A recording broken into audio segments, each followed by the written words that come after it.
Argentina ടീമിന്റെ കേരള സന്ദർശനത്തിൽ മത്സര ക്രമീകരണങ്ങളുമായി സർക്കാർ മുന്നോട്ട് പോകുന്നുണ്ടെന്ന് മന്ത്രി വി അബ്ദുറഹ്മാൻ.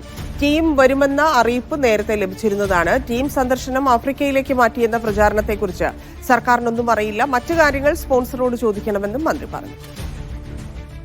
ഗ്രൗണ്ടൊക്കെ കണ്ടില്ലേ ഞങ്ങള് നടക്കുന്നുണ്ട്. വേറെന്താ ടീമിന്റെ ഒരു വരവിനെ കുറിച്ചുള്ള ഒരു ഒഫീഷ്യൽ കൺഫർമേഷൻ സർക്കാരിന് അതൊക്കെ മുമ്പേ വന്നല്ലേ. ഇനി എന്താ ഇനി ബാക്കിയുള്ള സ്പോൺസർ പറയും. ഒരു ആഫ്രിക്കയിലേക്ക് മത്സരം മാറ്റുന്നു അല്ല പറയാം, നമുക്ക് ഔദ്യോഗികമായ ഇത്തരത്തിലുള്ള അറിയിപ്പൊന്നുമില്ല. അതൊക്കെ സാധാരണ ഉണ്ടാവുന്ന അങ്ങോട്ട് മാറി ഇങ്ങോട്ട് മാറി എന്നൊക്കെ പറയും. പക്ഷെ നിലവിൽ ഔദ്യോഗികമായിട്ട് അത്തരത്തിലുള്ള അറിയിപ്പൊന്നും നമുക്കുണ്ടായില്ല. പിന്നെ മറ്റെന്താ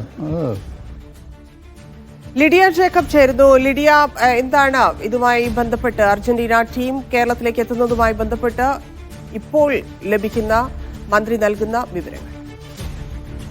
ധന്യ, ഈ അർജന്റീന ടീം കേരളം സന്ദർശിക്കുന്നതുമായി ബന്ധപ്പെട്ട് ഷെഡ്യൂളുകളിൽ ചില മാറ്റങ്ങളുണ്ട് എന്നത് വലിയ പ്രചാരണങ്ങൾ കഴിഞ്ഞ ദിവസങ്ങളിൽ ഉണ്ടായിരുന്നു. അതായത് ആഫ്രിക്കയിലെ മത്സരത്തിന് ശേഷം ഇങ്ങോട്ട് ഇന്ത്യയിലേക്കുള്ള മത്സരം ഉണ്ടാകില്ല എന്നുള്ള തരത്തിലാണ്. അത്തരത്തിൽ ഷെഡ്യൂളുകളിൽ മാറ്റം ഉണ്ടാകും എന്നുള്ള തരത്തിൽ പ്രചാരണങ്ങളും കാര്യങ്ങളും ഒക്കെ വന്നിരുന്നു. അതിലാണ് മന്ത്രി വി അബ്ദുറഹ്മാന്റെ പ്രതികരണം ഇപ്പോൾ വന്നിരിക്കുന്നത്.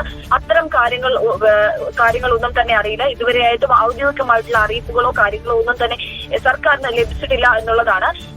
എന്തായാലും മത്സരത്തിനുള്ള തയ്യാറെടുപ്പുകളും കാര്യങ്ങളും ഒക്കെ പുരോഗമിക്കുകയാണ്. അത് അങ്ങനെ തന്നെ മുന്നോട്ട് പോകും. മറ്റ് അറിയിപ്പുകളോ കാര്യങ്ങളോ ഒന്നും തന്നെ ലഭിച്ചിട്ടില്ല. ഇത്തരം കാര്യങ്ങൾ സ്പോൺസർമാരോട് ചോദിക്കേണ്ടതായിട്ടുണ്ട്. ടീം വരുമെന്ന അറിയിപ്പ് അത് നേരത്തെ ലഭിച്ചതാണ്. അതിന്റെ അടിസ്ഥാനത്തിൽ ക്രമീകരണങ്ങളും കാര്യങ്ങളും ഒക്കെ നടന്നുകൊണ്ടിരിക്കുകയാണ്. മറ്റു കാര്യങ്ങൾ ഈ ഷെഡ്യൂളുകളുടെ മാറ്റത്തെ സംബന്ധിച്ചുള്ള കാര്യങ്ങളൊന്നും തന്നെ സർക്കാരിന് ഔദ്യോഗികമായ അറിയിപ്പ് ലഭിച്ചിട്ടില്ല.